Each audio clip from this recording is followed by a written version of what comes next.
Cuando hablamos de la atención al paciente, ¿usted cree que es posible que pueda llegar a haber o sea, que se pueda dar de una manera integral y completa de forma totalmente gratuita, sin gastar un centavo del paciente o de la familia? El objetivo es ese, ¿no? O sea, lo que buscan todos los países, ¿no? Es que pues todos, es un derecho fundamental, ¿no? El derecho a la salud y el Estado debe de brindarlo.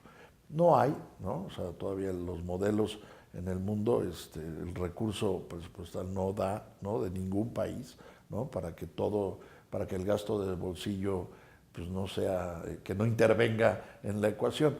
Lo que sí es cierto es que debemos de disminuirlo, ¿no? O sea, la cobertura, un ejemplo de México exitosísimo, ¿no? Es tenemos por ejemplo, el esquema de vacunación más amplio del mundo, ¿no? Y gracias a ese esfuerzo de política pública, de gasto en vacunas, etcétera, ha hecho que muchos de los padecimientos que antes eran, que costaban vidas, ¿no? O padecimientos en los mexicanos, pues hoy no tengamos, ¿no? Hoy no tengamos polio y una serie de padecimientos gracias a un programa de vacunación. Así debemos de ir viendo, ¿no? Las patologías y dando recursos a través de la política pública, de los presupuestos públicos y la suma de esfuerzos. Yo creo que hay que eficientar al sistema, ¿no? Evitar duplicidades. Tenemos un sistema fragmentado que es lo que debemos de buscar y eso que genera dispendio. Entonces, poco el dinero, ¿no? Y luego lo malgastamos. Entonces, debemos de ir buscando cómo unificar, ¿no? El sistema y al final del día ser más eficientes. Que se llegue al 100% de la cobertura, difícilmente. Hay padecimientos pues que hay padecimientos emergentes, hay enfermedades muy raras, ¿no? Que difícilmente podrán ser cubiertas, ¿no? Pero pues ese es el objetivo, ¿no? Y hay que ir caminando para disminuir el gasto del bolsillo. O sea, definitivamente sí hay que hacer una disminución importante en el gasto del bolsillo de los mexicanos, ¿no? Por último, me gustaría preguntarle cómo se entrelaza el expediente electrónico y la mejor dispensación del insumo para el paciente. Bien, el expediente electrónico, en nuestro país está normado el uso del expediente clínico, ¿no? Y la norma establece que puede ser en papel, electrónico, etcétera. O sea, es una sola norma del expediente y ahí es donde tenemos que registrar los profesionales de la salud toda la actividad que realizamos, ¿no? Y es la historia del padecimiento o de los padecimientos que hayamos visto del individuo o del paciente, ¿no?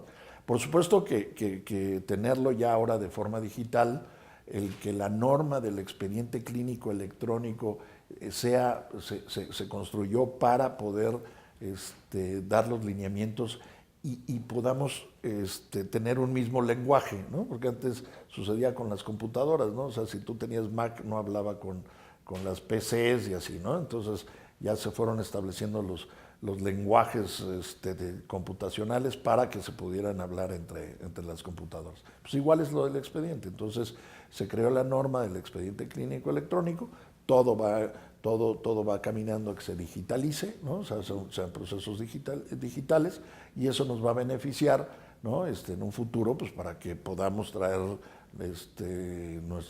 nuestra vida como paciente en una tarjeta, en un chip y donde andemos lo podamos compartir, ¿no? O que lo sepan en otros lugares, en otras latitudes de nuestro país o del mundo, ¿no? Entonces soy alérgico, no necesariamente tengo que estar despierto, ¿no? Puedo estar, pero si traigo mi chip y es portable la información, pues ayudará a que beneficiará mucho para la atención en su momento de algún otro médico, ¿no? Entonces, hacia allá vamos, ¿no? Hacia el uso de las tecnologías e inclusive mejorará el acceso. O sea, con ese ejemplo tan clarito, ¿no? O sea, yo puedo estar y ir a Tumbuntún y ahí que me atiendan y llevo ahí parte de mi experiencia ya hospitalaria, médica, en fin, como paciente que tengo, ¿no? Y no necesariamente tengo que hablar el mismo idioma, inclusive, ¿no? ¿no? Yo creo que ese es el futuro, ¿no? por Oye, ahí. doctor, pero ahí, hablando de esos, los retos que hay, por ejemplo, en México, ahí sí hay lugares donde no daban el acceso Pero tienes toda la razón, o sea, somos un país, ¿no? Muy desigual, ¿no? O sea, ciudades como en la que vivimos, ¿no? La Ciudad de México con toda la infraestructura, ¿no? Hoy el reto justamente en comunicaciones ese es algo ahí que nos ha trazado el que la telemedicina, que en muchos otros países se utiliza para que el paciente no se tenga que transportar de un lado a otro y lo esté viendo un especialista, pues aquí nos ha costado un poquito más trabajo. Y es conectividad, ¿no? Al final del día es conectividad, ¿no? Entonces, pero ya ahí va, yo creo que ha habido avances importantes, ¿no? En el caso del hospital que yo dirijo, hace 2 años estuvimos conectados con los centros federales de los penitenciarios federales y les dimos más de 900 consultas a los reos que estaban ahí internos y no había necesidad que salieran a los hospitales, ¿no? Entonces, eso, tenían pues la facilidad de estos pacientes de que los viera un cardiólogo, un ortopedista, en fin, y que no había necesidad de sacarlos a un hospital con los riesgos que conlleva sacar a un reo, el que esté en un hospital, ¿no? Con 20 gentes armadas, etcétera, ¿no? Entonces, con el uso de la tecnología y de la telemedicina pudimos dar más de 900 consultas, ¿no? Pero eso lo podemos hacer pues, con quien sea, ¿no? O sea, hoy lo podemos hacer con, no sé, con los tarahumaras, ahí en Krill, en Chihuahua, ¿no? En fin, en cualquier otra parte, ¿no? Yo creo que eso vamos a ir avanzando.